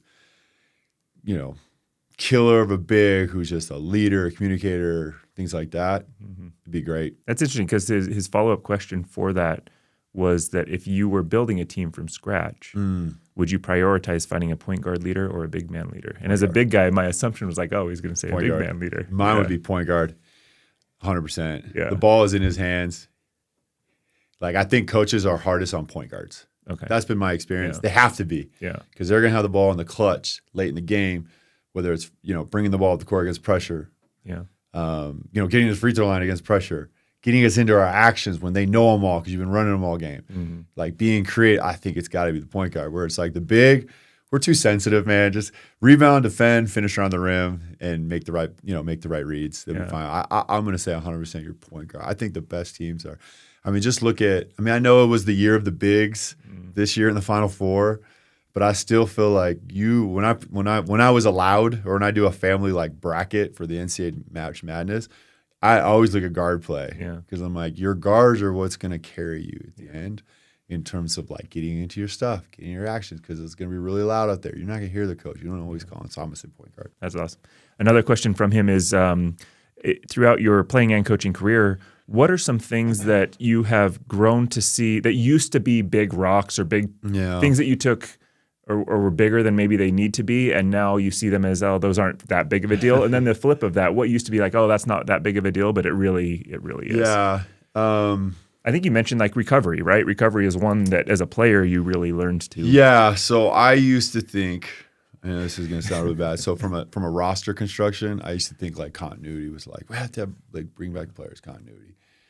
I've like gotten away from that. Yes, you'd like some continuity, but you don't have to return all 5 to 7 guys. You'd like to, but maybe my mind says that way because it's not going to happen anymore. But I used to think like continuity was like has to be number one. I always feel like you can find guys now to replace what so-and-so graduated or so-and-so left or so-and-so whatever. I think you can find guys now because there's such an abundance of availability in the portal, overseas, high school, junior college. You're going to find someone that fits that player. He's just got a different name. Yeah. Yes, he doesn't know your system, but I think you have so much time now with summer workouts, fall workouts, 3 preseason games to build that culture, to build that chemistry where you didn't have that in the past, right? You usually had like 3 weeks, right? And then pick up. I hate saying that. Like I used to think that, but like now I'm like, I want Rob Wright to come back. Right, like I want Cable to get an extra year. Man, we'd love to AJ to come back, but like the reality is like not most likely not going to happen. Who can we go for? All right, who can we go find? And now we have like Justin Young and these guys already have names ready that fit that bill, or potentially are better or a little bit different. So there's that, right? What I think is most important now. Phrase the question again. So what I used to think was not important now is really, really important. Yeah. So for me, it's and we're trying to get better at this. It's going to be from a defensive standpoint. I used to think like defensively, be safe, hills to 3, right? Box out, keep your man in front of you. Don't reach, don't get in the passing lanes. Be heavy in the gaps. Just be solid, right? Shot goes up, rebound, take. Like I now live in this world because I've been in the Big 12 now for a few years. Like causing chaos and creating turnovers and winning the possession games is more important than playing it safe. We always talk about offensive rebounds. So like I also used to live in this world. I'm going to stay with the creating possessions, extra possessions. Get 2 back, right? Send 3 guys. I don't live in that world anymore. It's like shooters own your shot, follow through, stay with it. Don't follow your shot. Everything matters is stick your landing, own your shot.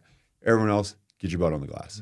Put pressure on the rim from an offensive rebounding standpoint, right? Make everyone box out. It's actually going to take them out of the fast break, right? Make them box out. But you have to win the possession battle. Like the Big 12 and college basketball is all about possessions. So I'm all about sending 4 guys and all about like putting 2 on the ball in pick and roll, putting 2 on the ball in the post, basically doubling, create extra possessions. Because that's just going to increase your ability. Like if I have more possessions, I can have an off game, but I had more chances at the rim. Yeah. So I'm in this world of like more chaos, more turn. You have to create turnovers. You got to create more offensive rebounds. You do those 2 things, you're going to give yourself a chance. Now I'm not talking about like chaos where you're just like fake hustle. I'm talking like I think Houston and Iowa State are elite at it, where it's like they are on the glass constantly and they are constantly putting 2 on the ball. They do what they do. And like, they're going to live with some open threes, right? Run them off the line. But they're going to win the turnover battle and they're going to win the offensive rebound battle. And like, they always win the league. Yeah, that's a interesting balance to deal with as a coach and player Yes. of there's this chaos creativity aspect within a structure. Yeah. Like there is a method to their madness. There's a It's not just method. everyone's run around as fast as you can. No. It's there's still a structure in Yeah, that. I think that's there's tough. 100% of structure, and there's been studies now. I mean, we have an analytics coach, Coach Young, who's been in the NBA, and he's like, and he actually talked about the NBA Finals. He's like, you know what that came down to? Holding space, making open threes, and offensive rebounding. He's just like, that's what this game's all about, right? And so everyone's drunk right now off, obviously, what the Knicks did. But that is big. Like, our league is so, can you create extra possessions? Get on the glass. If you're in the corners, we call it limbo rate, right? If you're just standing there or kind of getting back, you're in limbo rate. So we track our crash rate. It's like you have to go. It has to be a violent move to the middle, right? And so we track all that. We don't care about the shooter. Own your shot. But I don't care where you're on the floor. Get on the glass. Yeah. How do you balance shot selection on these teams, great especially question. when you have such great talent? Great question. What's a good shot? We can get better? Yeah, so we track, we call it dimes Okay. and cash. Okay. So cash is catch and shoot threes. Okay. And then dimes is like assisted threes. Okay. So like those are dimes, not like a pocket pass, not a lob, so dimes. So like we want open catch and shoot threes in closeout situations. So the ball finds me and a guy's closing me out. Not pick and roll, not DHO, not a handoff, not an off screen. We're tracking that and how much you're letting it fly. So we want 70% of the time in a catch and shoot situation off a closeout, you better let it fly. Which means the pass better be delivered on time. You better find a window and relocate in a spot that you're open where you know what I mean? Yeah. And then we're going to track paint touches. So all these things we track, if we can get to the paint, we're usually getting an open shot. If we could play off 2 feet, things like that. But we're tracking those things. We want catch and shoot threes, and we want you to let it fly, right? And if we give them that structure and what a good shot is and a great shot is, like I get a shot, he's in my face. That's because the rotation was there. Sometimes that means a one more is available, right? So what we also track is like no paint, no pass. If you came on the floor, you didn't get to crack the paint, you didn't pass, like we're trying to eliminate those because those usually if we get a paint and we get a pass within the possession, it's usually a good shot. Yeah. So all these things we kind of track and then we look at, but it's usually like paint touches. Like I think it was, from a points per possession standpoint, so a possession consisting of a shot or a field goal attempt, a free throw attempt, or a turnover. So it's like if I have 100 possessions and I'm a 0.9, that means I'm scoring 90 points per 100 possessions. Yeah. And an efficient college basketball player is usually about a 1.05, so 105 points per 100 possessions. So last year when we touched the paint, we were at a 1.14, so 114 points, 100 possessions. When we didn't crack the paint, we were like a 0.9. So it's like 90 points. So we simply would show that math to our guys, get to the paint. Now, again, you could have a kick ahead three. There's going to be times where you don't, but the point is like paint touch creates a better shot. Yeah, yeah. I know at least on our end and other programs, I think the most efficient shot is a free throw based on analytics, and then a wide open layup or dunk in that case, and then a catch and shoot three. So you can argue now like for Richie Saunders was his elite, everything that he did. But it's like there was a guy on the team. This is like Trevin Nell. He's actually catch and shoot three was way better than him getting to the rim. So it's like, hey, when you get to the rim, play off 2 feet, throw the lob to Kava or kick it out to Richie or Yegor, those guys. But yeah, it is true. It's like you want to live the free throw line for a lot of reasons because if you're a 50% free throw shooter, that means you're 1 of 2, right? Which means you're 1 points per possession. Yeah. So that means a bad free throw shooter is scoring 100 points per 100 possessions. Yeah. So it's like get to the free throw line if you're a bad free throw shooter. So yeah. Well, and I tell them like we are fighting for those shots. Yeah. Our offensively, we are fighting to get those, and defensively, we are fighing to take those away, and that's right. Battle of basketball. That's right. Oh man, this is awesome. This is awesome. What is your experience of the difference between high school, portal, and European players? Is there a difference in style, transition, ideas? Like, what do you feel there? In terms of recruiting, or is it in terms of how they translate? Both. Yeah. What appeals to a high school player versus a transfer player versus a Euro player? And then so I think this NIL world it hasn't complicated. It's just made it different. Yeah. Right. So now it's like, you bring in a high school kid. You live in this. There's different buckets, right? You live in this realm of like the Yegors, the Bruce Branches, the AJ DeBonces, where like they're 5 stars. They're projected lottery picks. We think they're going to come in and elevate our team from day one. Mm-hmm. That's a bucket. We want one of those a year, right? We can get 2, great. Then there's this portal. Like, all right, what vets did you lose that the 5-stars can't replace? Or what guys did you lose within your depth chart, your roster, your starter, to graduation, to the NBA, or to the portal that you can replace right away, that you know they're going to come in with some sort of experience based on all the data you've looked at from this kid from, Bucknell. Like, when we look at everything, right? We look at like how they performed against the high major, what their catch and shoot percentage is, what their, how often they're getting free throw line, what their rebounding percentage is. We're looking at everything that translates to what we're trying to do. And so it's like, okay, to our best guess, based on using this formula, we think that guy can come in right away and help us. So then we got to go find that guy, because we don't think a 4-star, 3-star can do that anymore. Yeah. Right? So we're kind of shying away from some 4-stars or 3-stars that potentially are going to take some of your NIL rev share, come in, not really play, and then leave. We're trying to stay away from that. It's just the facts, right? Because, like, why would I come in and pay a guy to develop I know is going to leave me in 9 months? That doesn't make sense to me anymore, right? Now, BYU's unique. We feel like the second bucket for high school freshmen or high school kids coming to be freshmen is like the LDS, want to be at BYU, understand like, hey, I might not play my first year or second year, but I know they have a plan for me. I know this is a school I want to be at, outside basketball, within basketball, right? That they'll come by their sophomore, junior, senior year. They're in the lineup, they're playing, and we have a plan for them. Yeah. We're chasing those guys, right?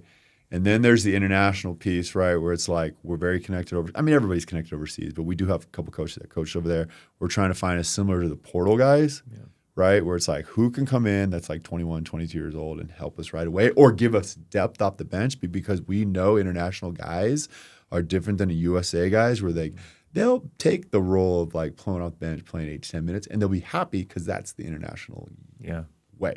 Yeah. Those are kind of the buckets we live in. Nice. It's not an exact science, but and it changes. It's very fluid, but that's kind of what we're living at. Like, and I can talk about my roster. It's like we feel like Dean Ruckert is going to be a really good player. He was a 4-star. We have a plan for him. We think that like the sky is the limit for him, but we know it's going to be it's going to be an adjustment, right, for him to go from high school to college. Like how fast he gets there, we're going to help him. He's going to help himself because he works his tail off. But we're excited about what he's going to become for us. Yeah. We're like Bruce Branch, there's a different expectation, right? And again, you can talk about NIL. There's a different expectation, and you're paying for that. You're recruiting towards that. But like we think that guy can come in right away and potentially start for us at the 3 right away next to Colin and next to Rob Wright. Right? And then we bring in an international guy. We're like, hey, that guy's going to come off the bench for us. He's going to be a great depth, and we know he's going to accept the role because we've told him that's the role, and he's excited for it. Right? Now, this 5-man, we'll figure out, but we're pretty close on a couple of 5s. We're just, you're looking at some NCAA eligibility situations, academic situations. Everything's got to line up, and there's some translation stuff involved. But yeah, so that's kind of the buckets we look at.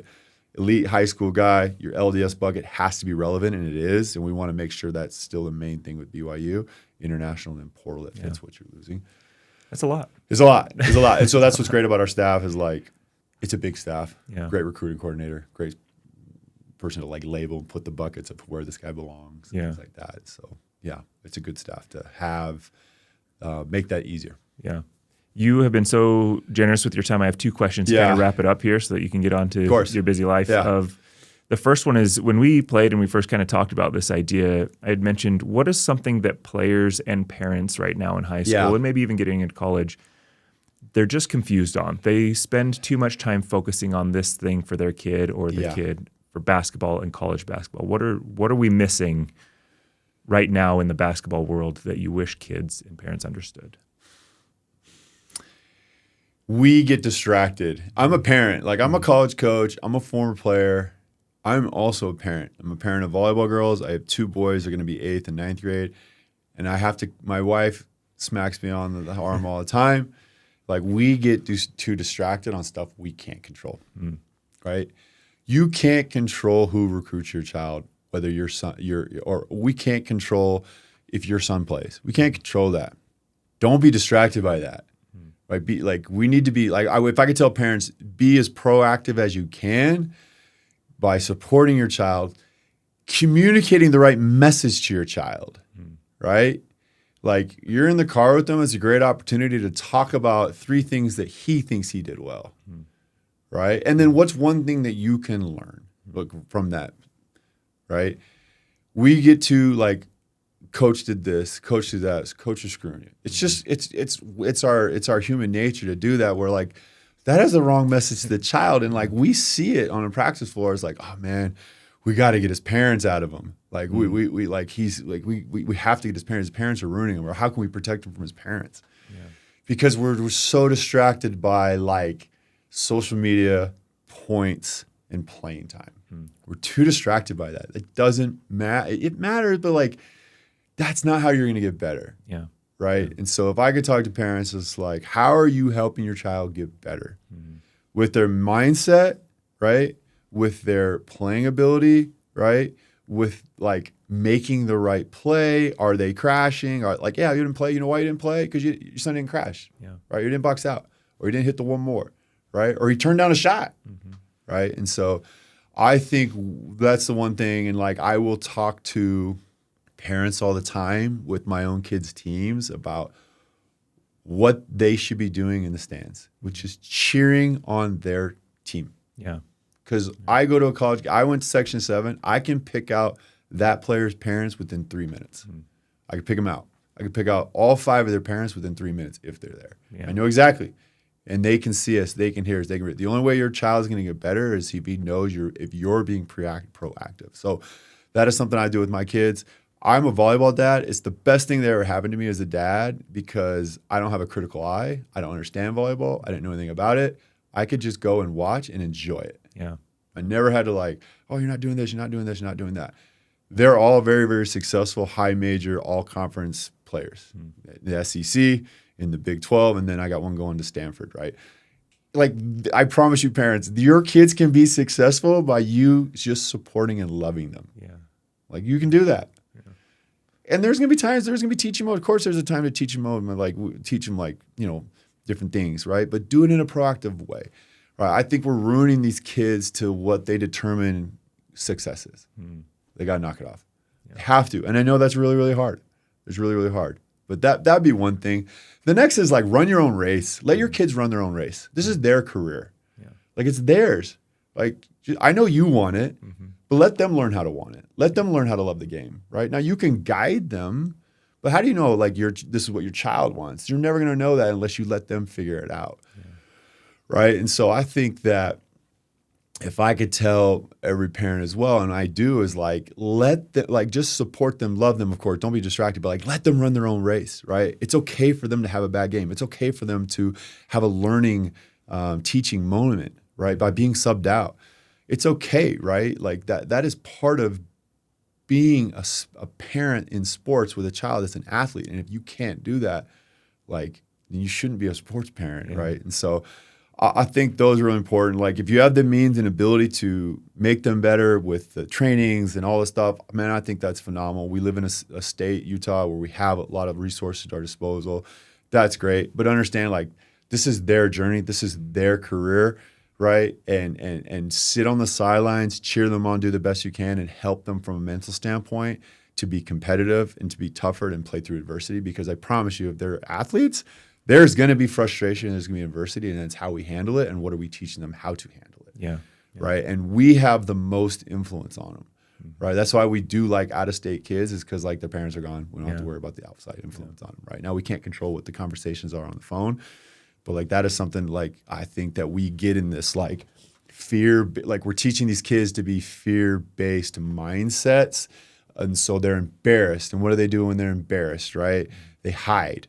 But, like, if they're in this, like, learner's mode mindset or this proactive mindset, when they play bad, you know what they do? They watch film, right? They go with their coaching staff. How can I get better? Like, my daughter last year at Arizona State, her name is Zoe. Like, she was, like, the highest recruit ever to go to Kansas. You know, her coach retired. She transferred to SU. She doesn't get off the bench. First few games, and she's calling, like, super frustrated. And, like, I could have been easily like, your coach is screwing you. Your teammate, you're better than them. But my whole thing is just, like, what are you doing right now with your positional coach to learn how to get better, or to, like, how can I improve? What are you doing with your strength and conditioning coach to continue to take advantage of the weight room when you're not getting the minutes or the court time right now. Yeah. So she literally, I had, and that was so hard for me to have that conversation. Every part of my like human being wanted to be like, you're being screwed. Why did you go there? Let's get you out of there. Yeah. But I'm like, no, like Zoe, talk to your coach, be the best teammate you can be, cheer on the people playing in front of you. And you know what I mean? And then get to your strength coach and outwork everyone right now. Because you don't have to worry about being sore. Yeah. Yeah. And she did that. She had a phenomenal offseason. She's touching as high as she's ever touched in her whole career. And like right now, she has the potential to be middle blocker 1 going to ASU, and they're back-to-back Big 12 champions. Not saying she will be, but she has a chance simply because her mindset was different. Mm-hmm. Now, not every parent that's going to be listening to this has got a Division I child, but they have a child that they can have that mindset where it's like, don't have this fear-based, embarrassment mindset. Have this proactive learner's mode mindset and throw yourself into getting better. And if there's a situation to be changed, it'll work itself out. Yeah. And that's how you run your own race. That's how these kids get better. And like my wife is a former athlete. She played soccer, and she's great with this stuff. And she doesn't understand people that are trying to like speed the process up. So she's really good, and she's taught me a lot. But like that is the main thing she's really taught me is like, will you sit back and enjoy this? Because in 2 years, they're going to be done. And you're going to miss these times. And so I would say to parents, like I have a child who's going to be a senior now. It's almost over. I can't believe it. I had 12 years of club volleyball. That's going to end this month for the first time. It's like, will you guys just enjoy this? Because I promise it's going to be over. And I promise if you've given everything you can in terms of resources, driving them to the gym and giving them the proper coaches to be around, those coaches are really good at their job. Trust them. Yeah. Right? Like Coach Meacham at Harriman, he's been doing this for a long time. Drop your kid off and trust that the staff, led by Meach, is going to make your child better. And Meacham wants to win. Yeah. They're going to play the guys that are going to help him win. Yeah. Right. And so they have to understand that. And if there's a situation that's like, it's not working out for whatever reason, there's change. These kids have opportunity to change. But don't change because you're in this like fear-based mindset of finger pointing. Yeah. That is just the ultimate killer, and you're not teaching them anything. I love that so much. And it's kind of like expressing things I've wanted to say for a long time. Yeah. And I didn't realize until I got into the coaching world how much parents can both positively and negatively affect their kids' experience. And if playing time is the ultimate goal for them, to get more playing time, complaining is not the way. No. Like fighting against it is not the way. And I'd really like how you it's 100% right. It's not the way. It's not the way. As much as we think it is and we want to control it, I promise you those coaches are good at their job, and they're going to play the people that are going to help them win. And there's all types of reasons to help a coach win. Yeah. Sometimes it's the guy who could just make shots. Mm-hmm. Sometimes it's the guy who's just going to get on the floor. Sometimes the guy is the leader. Yeah. He's loud. And it's also the guy who's like, the guy's here early. The guy, you know what I mean? He puts in the work. I'm giving that guy a chance because I know he's dedicated to being better. And I love how you said that the parents in the stands are the fans of the team. They're always going to be the fans of their kid. But I love it when our parents are fans of the team and they're not just singling out other players to pick on, but then just their own kids. So super key. That's great. Super key. Last one. Then I asked this form of a question on all of these. So if you could go back and talk to a younger version of yourself, what coaching advice would you give to yourself? And again, your career has been awesome, and I think there have been the highest of highs. I think you've had some low lows with injuries and expectations. So go back, you're talking to yourself. What advice would you give? I think there's a number of things I've thought about this, right? Because I try to like pour into my own players and my own kids based on like my experiences, right? And like what I would have changed. I think as we get older, if I done. So I've thought about this a lot, and I've been kind of thrown into thinking about this a lot. And I think the biggest thing for me is kind of what I talked about in terms of just like, it's the mindset of embarrassment, right? Embarrassment that you lost or missed shots or, didn't play well, as opposed to just this like, shut up, work harder, right? I think that's the biggest thing is like constantly being in learner's mode. So like, I think what I've found, and I've been around some really successful people, both as players and coaches. Like being around AJ DeBonsa or being around Yegor Demon or being around Shane Battier or being around Coach K or Quinn Snyder. Like those guys are successful people for a reason. And I didn't learn this, right, even though I was next to it until I got older, was like successful people are intellectually curious. And that means like they're intellectually curious, like they're watching film, they're exploring their game.